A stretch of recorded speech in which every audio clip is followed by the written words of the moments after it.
You sprayed me. No My comment beer there. sprayed you. No I comment. don't know how that's possible. It's all over my elbow. Yeah, my bad. Gross. So this is from Alaskan Brewing Company. It's called White. It's a white Belgium, and it's just called white. Wit style ale brewed with spices. Nice. I think I've had this one before, but it's new to the show, so that's pretty cool. It's not bad, actually, because every time I have that type of beer, I get a little like nervous because it tastes like yeasty. See, it's different. There's a difference between not bad and good. I think you say not bad quite often. Yeah, I actually really like this beer. Okay. So it says citrusy, crisp, and refreshing. Yeah, make sure you get those S's in there. This would be a nice beer on a hot summer day. Yeah, if we could get some of those again. God, it's been so stupid here with the weather. I don't know. I like the rain, though, so I like it that's a little bit cooler. So our podcast had a significant milestone on YouTube last week. We've got another negative comment. And it wasn't just like hilarious. A negative comment. It wasn't said. They didn't say these clowns. Yeah. The first one was these clowns. I still don't know if they were talking about us or like in the story. So, but this one, quite literally, I think this person's upset. So this comment comes from Joey, and he wrote, "OMG, where is the story? ? Is IZ. These ladies won't shut up about dumb stuff. ... Boo." Well, if you guys don't like it when we talk about ourselves, go ahead and put it in the comments. We like feedback. However, I think right now we're just going to keep the ship running as it is. Yeah. I mean, if you don't want to hear about us, then, there's other podcasts. But, there's other stories, too. If you just want content, go find that, Joey. Yeah, Joey. And don't need to be sexist either, Joey. Maybe he hates women. Maybe women rejected him in his life. Maybe. And so whenever he says an insult, he has to mention women. Yeah, maybe. I don't know. You never know. Well, Joey, I'm sorry you're so sad. Hopefully you can find some happiness in life. Have you seen that interview where it's J.R. Tolkien and they're like, wow, you're really great at writing about women. Like, why is that? And he pauses and he says, because I believe women are people. I don't think I've ever seen... You check it out. It's a freaking mic drop. Are you talking J.R. Tolkien or... who wrote Game of Thrones? Yeah, that's George R.R. Martin. Oh. See, I thought Tolkien, I'm like, that's like an interview a long time ago. How did you see that? Yeah, my bad. No, I need to watch that. Who said you're so good about writing about women? I mean, he's good about writing about everything. His books are great. Yeah. Okay, so I was watching a Joe Rogan podcast, just one of those little snippets, those snack-sized little bits that are really fun to watch. Snack-sized bits. It reminded me of the episode we did on near-death experiences. It was Sebastian Junger's scary near-death experience. Oh, wow. So apparently, he's just walking on the driveway, this gentleman, with his family, and he has like he said it was an aneurysm in his pancreas. And he just literally like he started feeling really sick, and then 10 minutes after he lost his vision, they rushed him to the hospital. Okay, and apparently I can't remember the specifics, but it's one of those cases where the doctors are like, I don't know how you lived, because all his blood went into his stomach, and he had no blood running through his body. And he talks about how he was just sitting there in the hospital, and he sees this pit open up. And it's just this black pit, and it's bottomless. And he starts being sequestered towards it. He's just heading towards the pit. He's like, fuck, I'm going to die. And he sees his dad, and his dad's trying to communicate with him and saying it's okay. And he came back. And the funny thing about Sebastian is he's a hardened atheist. Wow. And it was so cool watching his interview, because he was the way he just expressed it. He's just he said that, he started bringing up DMT and all those chemicals that hit your brain when you're about to die, and that's how scientists try to explain that. But then he also said there's been studies done where they try to mimic that DMT explosion in the brain to mimic near-death experiences, and they've never been successful. Passing the twilight of death, going through that transitionary point, for some reason they're always the same. You see a loved one and you just like know you're about to die. That never happens when you take DMT and you're a healthy person. It was a really interesting perspective from an atheist. Jeez. Well, if they ever find out how to recreate that, that's insane. Just gotta almost die, Britton. I know. No, thanks. Doctor. I'm just kidding. I don't think I've ever had a near-death experience. Like, Most I know, people like, haven't. like in this, like when you see something, but like I don't even think I've been in a situation where like I could have died. Yeah, and this isn't like it's not like where you like reevaluate your life because you're about to hit a car and you just have like that moment Right. of clarity, like where you just have visuals of like your highlights of life. That's never happened to me either. Yeah.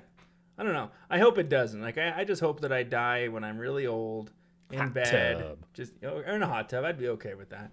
I don't want it to be painful. I Yeah. don't want it to hurt. Amen. Like any of those Final Destination things, where like a ladder goes through your eyeball, Like, oh my God. or like in the Saw movies. Speaking of Saw movies, I went and my brother and I went and saw the new one opening night with Chris Rock, Spiral. Chris Rock. It actually wasn't bad. Like I know that you're not a fan of the movies because you're not a I fan never of said I gore and didn't stuff. like Saw. I mean, it's not over the top gore. Well, I guess. I mean, okay, so the first one it's not like was Hostel. no, Hostel was just trash. I told my wife, I'm like, don't watch it. Like, don't waste your time. They literally pushed the envelope as far as they possibly could, and then kept going. Like, there's no stop. It's like Human Centipede. That's regret what I watching mean that by one. I don't like gore is Hostel in those movies. Yeah, no, I'm with you on that one. So, I mean, the first Saw movie, I feel was like amazing. Like, it was just unique and was something that was really cool. And then 2 and 3, okay, and then 4 through 8 were like, okay, just stop. But this one actually wasn't bad. It was like a new set of characters, new knockoff thing, but it was actually pretty good. So we saw that, and I'm pretty excited. But Quiet Place Part 2 comes out soon. I'm excited about that one. Yeah, it's a prequel, right? Well, there's prequel parts, but then Good. it's also a sequel. Yeah. It's both. It's a pre-sequel. All right, guys. Well, let's jump into our episode, our topic for tonight.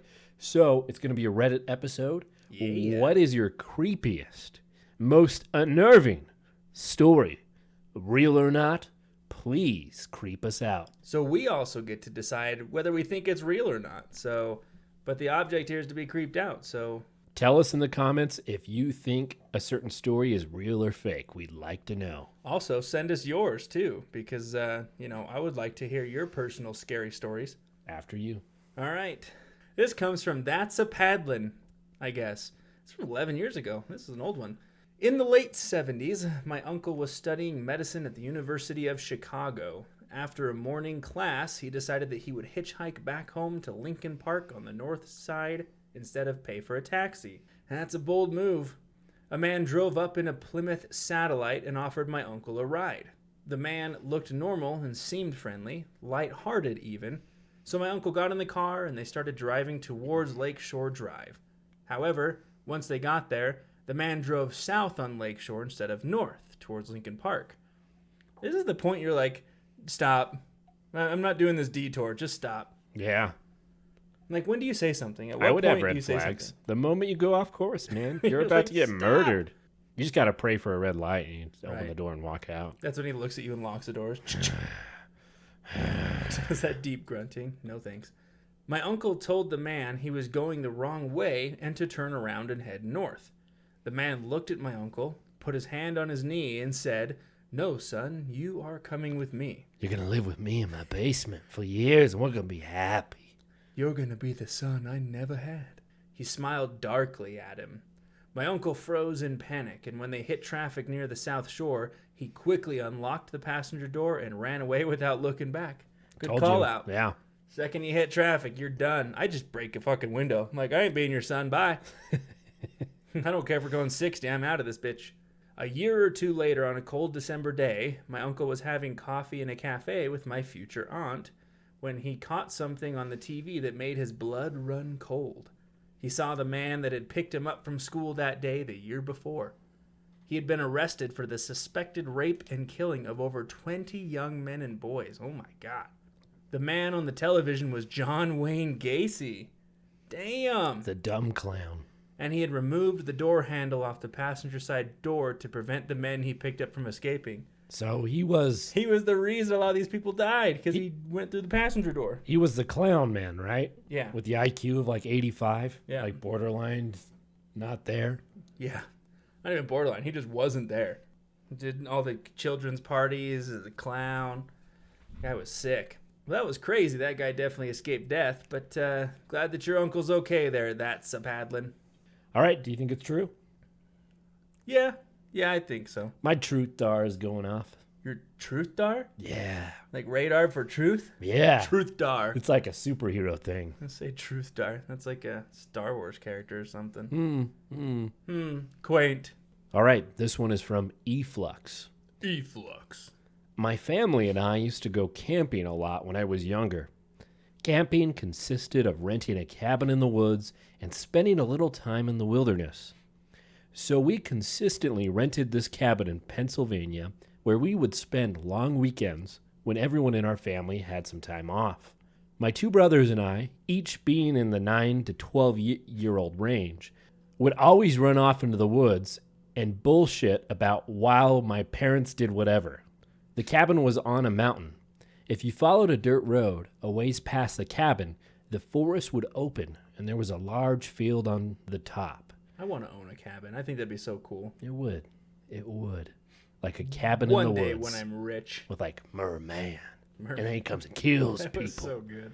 Cabin in the woods is super underrated. The field was about the size of a football field.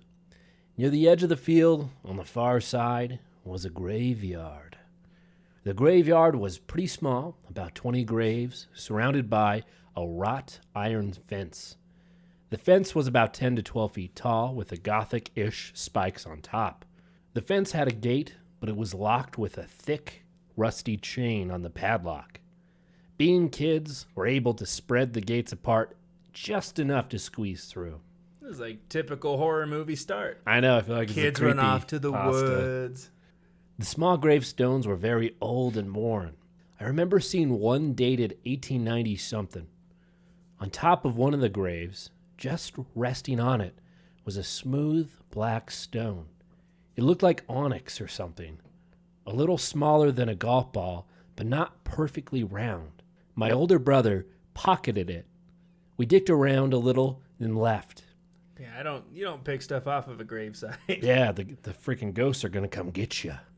Back at the cabin, which had one bedroom where my parents stayed in, and a large living room / kitchen where we stayed, we were hanging out while my parents were sleeping in bed. Sleeping. We were wrestling. Sleeping in bed. They did their nightly wrestling. It was probably around 11:30 or so at night when a loud bang, bang, bang happened at the front door. Oh, so yeah, right? Bedroom. So anyways, for context, this noise was right in the living room, like right where they were sleeping, because they were in the kitchen in the living room. So me and my brothers were all scared shitless, understandably, too afraid to answer the door. Bang, bang, bang. Again, the door shook moments later. It sounded like someone was trying to knock it off the hinges. My father emerged from the bedroom asking, "What the fuck is going on?" Bang! The door clashed. He knew by the looks on our faces we had no idea. That ghost just wants his rock back. He grabbed a wood chopping axe we had and walked over to the door. He looked scared shitless himself. He swung the door open and there was nothing but the night. No one in sight. After hounding us for information and us having no idea, we went back to bed. I think no one slept much, if at all, that night. The next night, we were back to dicking around the woods, and we again found ourselves in the old graveyard. The smooth black stone that my brother took was on top of the same grave. Whoa. We ran fast. So, how's your truth dar? What is it telling you? I don't know. I'm saying false. It was a good story. I enjoyed it. Saying false, though, huh? Yeah, I think ghosts, I don't believe in doorbell ditching ghosts. I don't think they're real. All right, this is from Jojo Potato. He starts with, "I didn't write this, but this one has stuck with me for 2 years." Oh, all right. Ooh, Must they be even have a something link good. to the original story. I like it. All right. "I was driving a shortcut from 29 Palms, California to Albuquerque, New Mexico. 29 Palms is located in the desolate high desert of East LA. The shortcut was all 2-lane road through total nothingness, except for passing through Amboy, California. Amboy is a nearly abandoned town, nearly as far below sea level as Death Valley, with a dormant volcano and lava field on one side and a salt flat on the other. It was also, at the time, a hotspot for satanic group activity. Yeah, me and my friends would go there a lot. Yeah, I can see it. Hail. So I was driving by myself in the afternoon. I stopped in Amboy and snapped a picture of the city sign just to prove I was there to friends who dared me to take that route to I-40. Why are they daring him? Is this like a weird route? Well, it's surrounded by Satanists. Okay, all right, that makes sense. I got back in my car and proceeded to drive up into the mountain range between Amboy and I-40. Once I reached the top, I am driving north through a canyon with high grass on both sides of the road. Up ahead, I see some stuff in the middle of the road. As I approach, I slow down to see a red Pontiac Fiero stopped sideways across both lanes. A suitcase open with clothes scattered everywhere, and two bodies lying face down in the road, a man and a woman. Damn. Yeah, just call the cops, keep your doors locked. If you have a wife and kids, hide them. That's just not... Because there's Satanists out there, and they be getting everyone. Yeah, as much as I'd like to make sure that I don't know if I'd get out of the car. That's just not something you want to drive up to. I stop 100 feet or so away, and the hair on the back of my neck is standing up. Being a Marine, I reach under the seat and pull out a 9mm pistol and chamber a round. Hell yeah. Something seemed very wrong. You don't say. It looked too perfect, as if it were staged. An ambush? Was I being paranoid? Something was just wrong. Getting out of the car seemed unthinkable. It was the horror movie move. As I scanned the road, I saw a line I could drive, past the guy in the road on his left, swerve to the right of the woman, behind the Fiero, and I'd be on the other side. I dropped it into first gear, punched it, and drove the line I planned. I passed the back of the Fiero without hitting it or either of the bodies in the road. I continued forward a couple 100 feet and slowed down so I could breathe and let my heart slow down. As I looked up into the rearview mirror, I saw that the two bodies had gotten up to their knees, and 20 or so people emerged from the tall grass on either side of the road by the car and bodies. Uh-oh. What the fuck? At that moment, my right foot smashed the gas pedal to the floor and did not let up until I had to slow down for the I-40 East on-ramp. I will never know what had happened to me had I gotten out of the car to check on the bodies or stopped my car closer to them. Somehow, I do not think it would have been good. Sometimes real life can be scarier than a movie. That's crazy, man. I've been hearing stories like that a lot, where they like try to get people to stop on the highway. Right. There's like a little additive here. It's like some psychos staged a car crash outside of Barstow to ambush and do unspeakable things to some sucker that would stop to help. It's just crazy because that just plays on people's humanity. Like, obviously, you see people on the road, you're like, shit, I'm going to stop to help. You're not thinking that someone's going to hurt you, but now you just kind of have to think that way. It sucks. Here's a real question. Do you feel like it's real or not? Yeah, I'm calling real on this one. See, I feel like it's real, but I hear this trope all the time in these stories where people get stopped on the highway. And I don't know. I just do not know. I will say, though, you know that the number one profession for serial killers is truck drivers. Yeah. Really? Just driving random places on the highway, just throw bodies out everywhere. Like, hey, I'm on I-40. I'm going to go throw this body over here. I have a friend of mine who actually he does trucking for. I thought you were going to say a serial killer. Okay. I don't know. No, I don't think so. But he is a trucker, and he actually messaged me on Facebook, and he's like, I got to say, like, your podcast is great, but it's not fun to listen to in the middle of nowhere doing a trucking route. So they're coming for you. Yeah, and I was like, just listen to our trucking episode because that's a good one for you. Yeah, I like that. Okay, let's jump into the next one. Let's do it. This one is anonymous because it says that they are deleted. Oh. Oof. I'm already getting some true vibes out of this. You're ready. Goosebumps. It's been a while, so it's unlikely anyone would read this except for OP. But what the hell? I was in Taiwan one year when I was younger, and I traveled to a busy night market. These are popular gatherings that usually operate in the evening. Nearby, I spotted a sign for a net cafe in a 5 to 6 story tall building. Thinking I'd fire off some quick emails, I walked in the dark, small entrance of the building. The building was older and it hasn't been well maintained, but it's not out of the ordinary in Taiwan. The entrance just had a dark hallway that led to a small elevator. I mean, the setting already is just kind of giving off red flags. Yeah. I pressed the elevator call button and entered. The elevator was uncharacteristically new compared to the building, but I didn't think much of it. Like some Chinese buildings, there wasn't a fourth floor. Is that the elevator that Elisa Lam got on? Yeah, right? They just moved it from the Cecil Hotel to here. Yeah, they literally moved the elevator. Like, Nobody we don't knows why. want to get rid of the elevator. It's a nice elevator. It's the elevator's fault. Right. She ended up in a water tank and dead, and our patrons drank that water. Not to go off on a tangent in the middle of something, but like, did you watch the Netflix documentary on there? No. I watched it because we covered it way back early in the podcast. And I was like, oh, we're going to get some new information. It was literally the exact same information they've always had. Like, nothing new. I'm like, Yeah. cool. Like, sweet. We talked about this. Great. Moving on. Check out the episode. It's good. Okay. Nice plug. Back to the elevator. So they don't have a fourth floor because it's considered bad luck since 4 sounds like death in their language. So it just reads 1, 2, 3, 5, 6, which was usual. But the joke here is if you're on the 5th floor, you know what floor you're actually on. The death floor. Like, you can call it whatever you want, but it is the 4th floor. I looked at the floor that Net Cafe was at, the 6th floor, and I pressed the button. It lurched into action quietly and began to ascend. When it stopped, I figured it was my floor, so I instinctively began to step out. Right before stepping out, however, the side outside the elevator stopped me. It was pitch dark, only lit by light in the elevator. It looked like it hasn't been occupied for decades, with some random pieces of furniture covered with white cloth or similar stuff. Nope.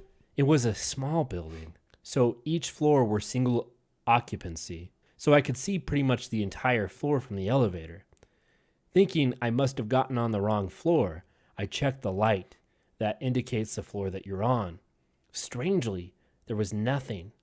None of the indicators were on, but the floor button to the Net Cafe was still lit, so I know I haven't gotten there yet. All this happened within a couple of seconds. That's when I noticed a figure moving in the distance of the floor. It was not very visible, but I could make out what looks like a person dressed in some kind of gown. Oh, shit. It's so creepy. Get the fuck out of there. I don't like the idea of someone running at me. It creeps me out. That's like the creepiest feeling. So the person in the gown was moving slowly towards the elevator. I was thoroughly creeped out, so I started pressing the close door button. Say, close, close, close! As soon as I pressed it, the elevator light flickered off. I am this close to pissing my pants, and it's actually kind of freaking me out thinking back to it. The lights flickered back on under a second, and the door closed. The elevator jolted back to life. A few moments later, it opened again to the Net Cafe.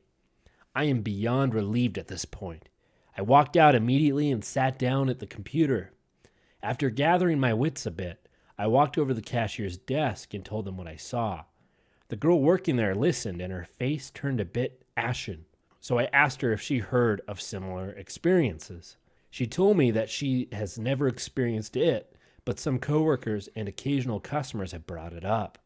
Basically, the building has 6 floors, and the 4th floor had a history. Apparently, the floor used to be a hair salon of sorts, until one of the employees killed herself there for some reason. She slit her wrists over the hair wash station and died. The store continued operation despite stories of weird appearances. When customers got their hair rinsed, the water would look a little red. It's just the copper from the pipes. Yeah, or maybe they just didn't clean the blood off well. Or just like some other hair dye that got stuck in the sink. Yeah. It's all logical. It's not blood. Blood water. So better check the water tanks. Ooh. It is the Cecil Hotel. You're right. That's funny. The water was like the customer was bleeding. Little things like that. And a couple of people reported someone's figure walking away in the mirror. Naturally, the business closed down a few months later. See, like, that's just a marketing problem. They should be like, the haunted, like, salon where you could see blood water and, like, weird figures in the mirror. Right. I think that's a Look $1 in the million mirror, you'll idea. see someone walk out of here. Ooh. Ooh. The building owner tried to re-rent the place out, but never had any luck. Most businesses are quite superstitious, and no one wanted to rent the 4th floor after someone had died in it, even at a very cheap price. Finally, after dropping the price to nearly nothing, A stationery supply store wanted to rent. During the renovations of the floor, however, several accidents would happen. Tools would end up in strange places. A mirror from the previous business shattered when no one was near it. And finally, a worker had his hand jammed between the elevator doors when it closed on him unexpectedly. The workers refused to continue working, and finally the business left, and the building owner finally gave up and shut down the floor. He then had the elevator company come in to replace the panel so the elevator would not go to the 4th floor. Let me repeat that. The elevator was programmed to never go to the 4th floor. It doesn't even have a button, but for some reason, sometimes when people take the elevator, it would go to the 4th floor and the doors would open, and some, like myself, would see a figure walking around in the dark. It's creepy. I like it. That was a good story. It is a good story, but I think I'm going false. I might go with true because, like, maybe some homeless person was living there. They're like, hey, all these people are superstitious, and I see cha-ching, free place to live. He's finally like, oh, hey, I'm way out of here. Oh, wait, no. All I got to do is dress up in a gown and start going, rattling some chains in the corner. People run wants away. To get out. He's like, every time that fucking elevator opens, they take off so quick. I don't know. I'm still going false. It was a cool story, but I'm going false. All right, this one's from Duty Foodle. Late at night on a highway in northern Ontario, a woman driving her car is relieved to finally find a gas station that's still open, so she pulls in. The attendant comes out and walks up to the driver's side. He stands there, waiting until she rolls down her window. She slips it down just a crack. How much? He asks. She tells him to fill it up. The attendant walks towards the back of the car and stands there a minute. The woman waits, then looks into the side view mirror. The attendant is just standing there, facing her. I know where the story's going already. I've heard this. Oh, you've heard this one? Yeah. Keep going. It's a good one. She's feeling pretty nervous, wondering why he's not pumping gas. Then he walks back up to the window and taps on it. You need to open the flap, ma'am.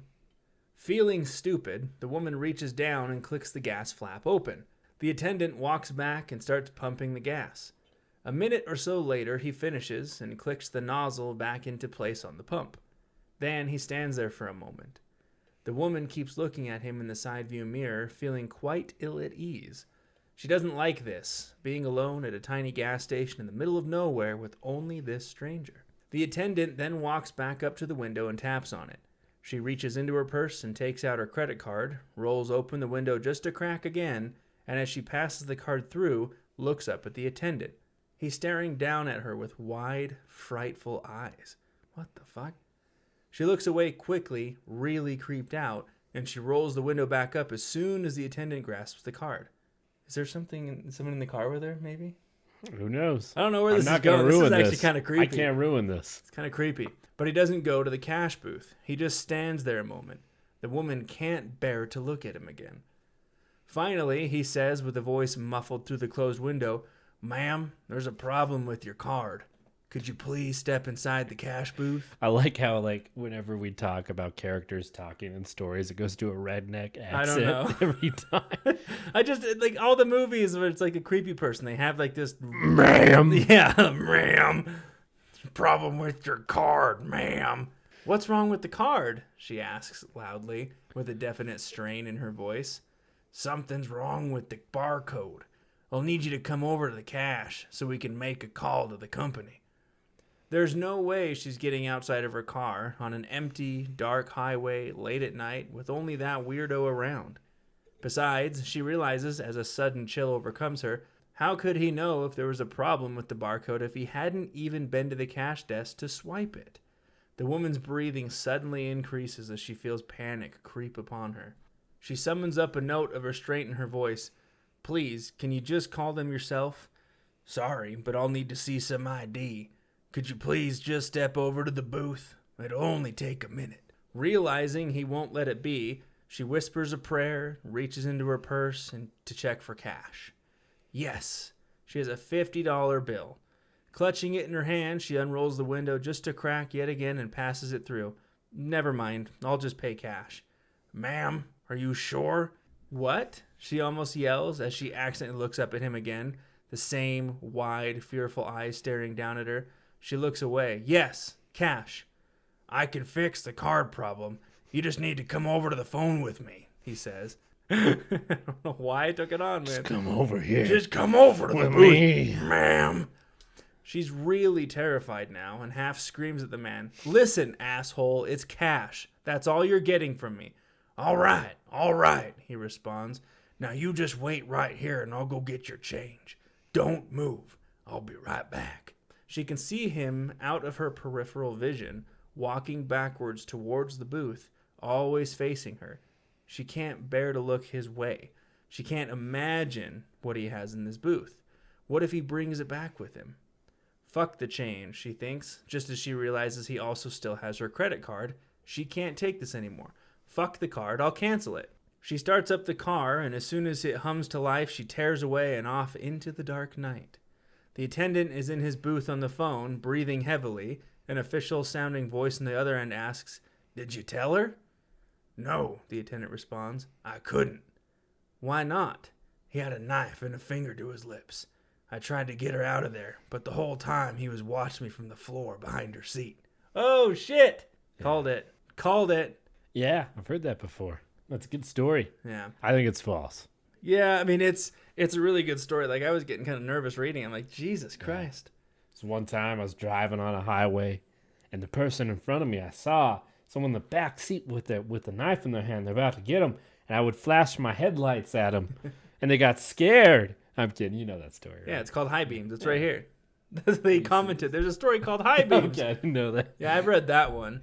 I don't know. There's been a couple places, like, I don't know, when we're downtown, there was like when we did like, we were like at some party downtown and we parked in like a sketchy area. Like, I always check the trunk and stuff. I'm like, I don't trust it. Like, it's easy for someone to like sneak in and just wait.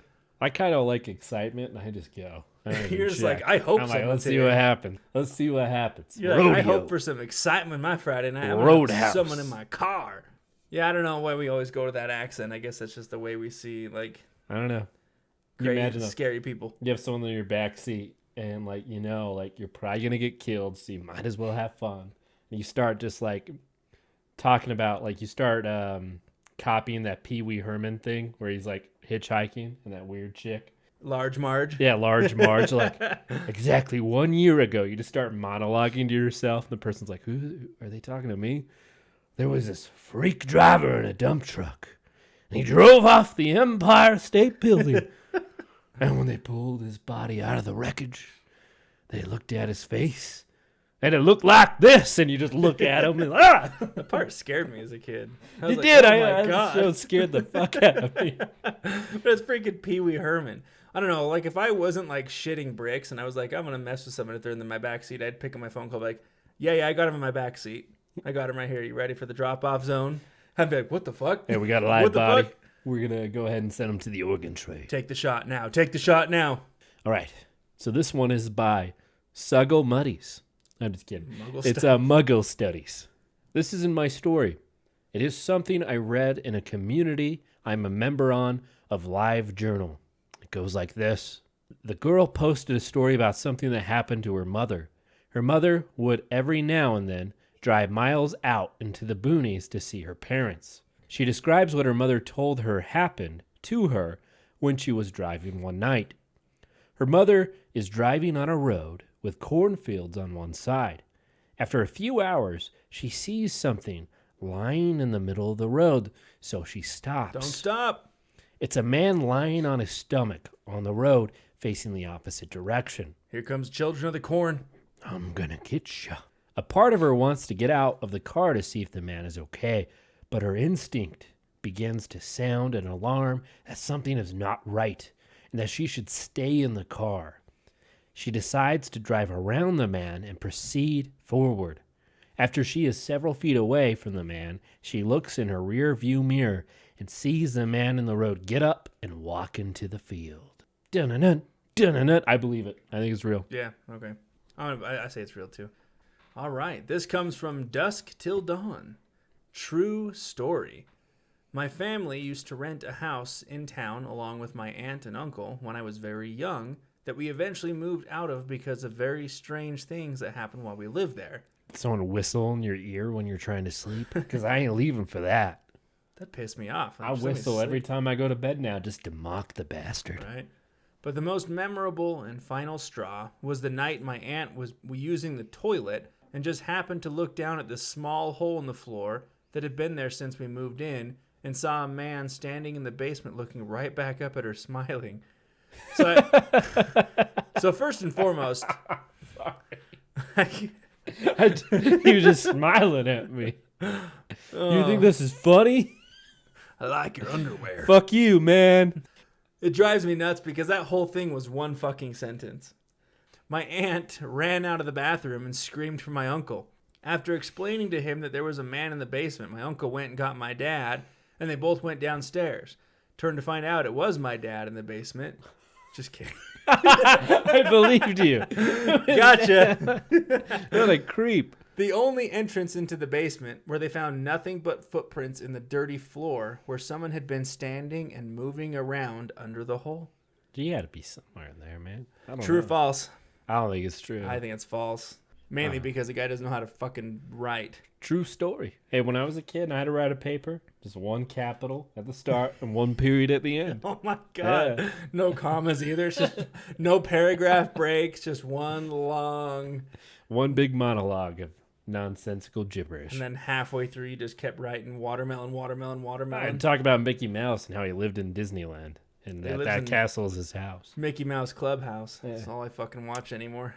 Let's jump into the next one. The next true story, supposedly. This one's by Code Mechanic.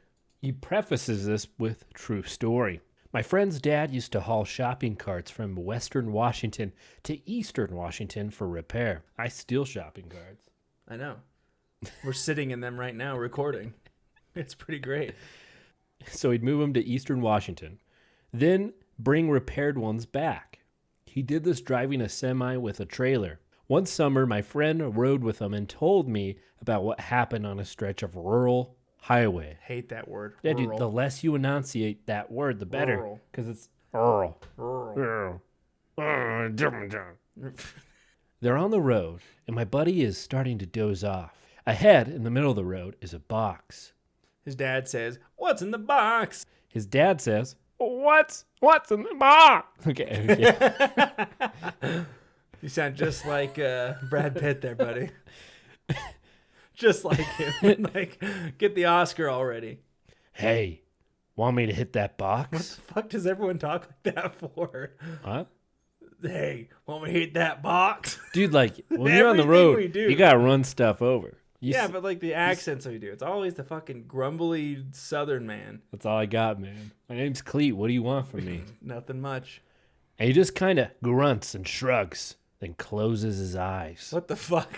Hey, you want me to hit that box and goes to sleep? Where is this going? I don't know. I'm going to say true, though. It's a true story. A few seconds later, he wakes up because the rig is screaming to the top, and his dad is yelling something while he jumps out. Okay, so the son is grunting and shrugging, closing his eyes. I thought it was the dad. Like, you want me to hit this box? And he's like, and closes his eyes. The way he wrote it, yeah, is saying his dad, or the other person. So he's talking about his friend who's talking to his dad. So it's, yeah. I got confused, but now I'm caught up. We're good. He, my friend, doesn't know what the hell is going on. He gets out of his side of the cab and looks back down the road where his dad is running. His dad is chasing and yelling at two little kids. The box is kicked up sideways. Oh my God. The kids were in the damn box. He swerved around at the last second because he felt weird about the box. It was 14 years ago he told me about this. I've never driven over a bag or a box since then. I've heard this story before. Dude, that's insane. That is crazy, man. Like, at what point would you think that's ever a good idea to hide under a box in the middle of the road? Well, you're kids. You're like 5. With a semi. What? Well, they didn't see it. They're under the box. I think it's a true story. I think this is true. I think it's true, too. But it is kind of sad, though, too, because there was like a couple years ago, you'd hear stories about people like leaving like kittens in bags on roads and stuff. It's just people are fucking sick. So this one comes from Deleted. My 4-year-old daughter was supposedly asleep when I heard noises coming from her upstairs bedroom. I tried to listen, but could not make out what was being said. I approached the room and stopped talking. Thinking I alarmed her, I went into the room. At the time, she was sharing it with her 3-year-old sister. I walked in and saw the 4-year-old sitting up in bed. I smiled and said, "Is everything okay?" She said fine, but her sister said they were keeping her up. I asked who. My 4-year-old said sorry, but that she was talking. Sorry, but I'm talking, Dad. Like, Shut up. shut up. When I asked her who she was talking to, my 3-year-old sat up and said, "The girl in the window. She said you were coming." After I shit a brick, I asked who the girl was, and they both said a girl comes and stands in front of the window at night and talks to them. It's probably just some, homeless neighborhood kid. It's a previously miscarriage. I swear to God, this is what it's going to be. What? Yeah, just keep going. We'll see. I don't know. I could be wrong. Okay. Not knowing what to say, I said okay, tucked them in, and hung around outside their door. The next day, I asked about the girl. They said she came back but was mad. I waited a few days and asked again. My 4-year-old said the girl in the window was still mad. I forgot about it for about a week. Then my wife said, "Who are the girls talking to upstairs?" Freaked out, I ran upstairs, and both girls were sitting under the window looking up. They turned and looked at me and asked if I wanted to meet the girl. When they turned around, disappointed, they said the girl left. It has been about 5 years since, and I have not heard about the girl in the window since then. Oh, okay. True or false? False. I'm going true. Yeah, I don't believe it at all, man. I don't believe that the girl was there, but I believe that his girls were saying it. All right, this one is from Deleted. A lot of the deleted ones. Yeah, we had a little Deleted, man. Yeah, deleted. When I was growing up, my little brother, who was 3 at the time, used to sleepwalk through our house at night.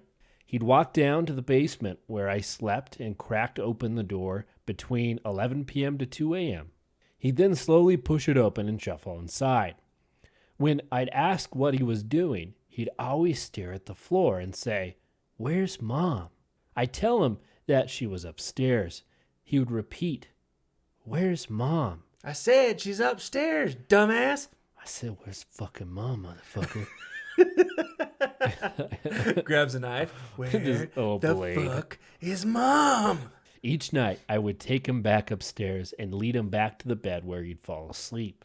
One night at around 1 a.m., I awoke to hear crying at the bottom of the stairs. I walked out to investigate, and he was sitting on the bottom step. I asked him what was wrong, and again he said, "Where's Mom?" I told him she was upstairs and we should go get her. No, he said, staring at the floor. "There's a bloody head following me." Wow. Jesus. Is he British? There's a bloody head following me. He came out of the chimney, and then his body came out, and his arms and his legs, and they reassembled. Meatai Doti Walker. Yep, you got it, good. "What?" I asked. He looked up from the floor, stared me right in the eyes, opened his mouth, and let out the shrillest, bloodiest, curdling scream I've ever heard in my life. It scared the living shit out of me. It was so loud that the whole family got out of their beds to see what was going on. After that, I never asked him what he was doing downstairs. I'd just take him immediately back to his room. The twist is, Mom came running downstairs and he goes, "Oh, there's Mom." "Oh, hey, Mom. "Oh, hi, Mom. I was I've been looking looking for for you." I had to scream Where at were this you? idiot. I kept asking her. She wasn't telling me. All right. Well, hopefully you guys enjoyed some of those stories. We like doing Reddit episodes, especially when we have pretty crazy, hectic weeks. We don't have a lot of time to research, because we do like to research and do other topics. But sometimes it's good to just hear what people say on the internet. Yeah, good episode. These are actually one of my favorite episodes. But, I'm biased. as always, if you do have a certain topic or story that you've encountered or a story you wrote even, you want us to cover anything, please reach out to us. entertheabysspod@gmail.com. And if you're watching this on YouTube, please like, share, and subscribe. And as always, thank you for entering the abyss. Until next week.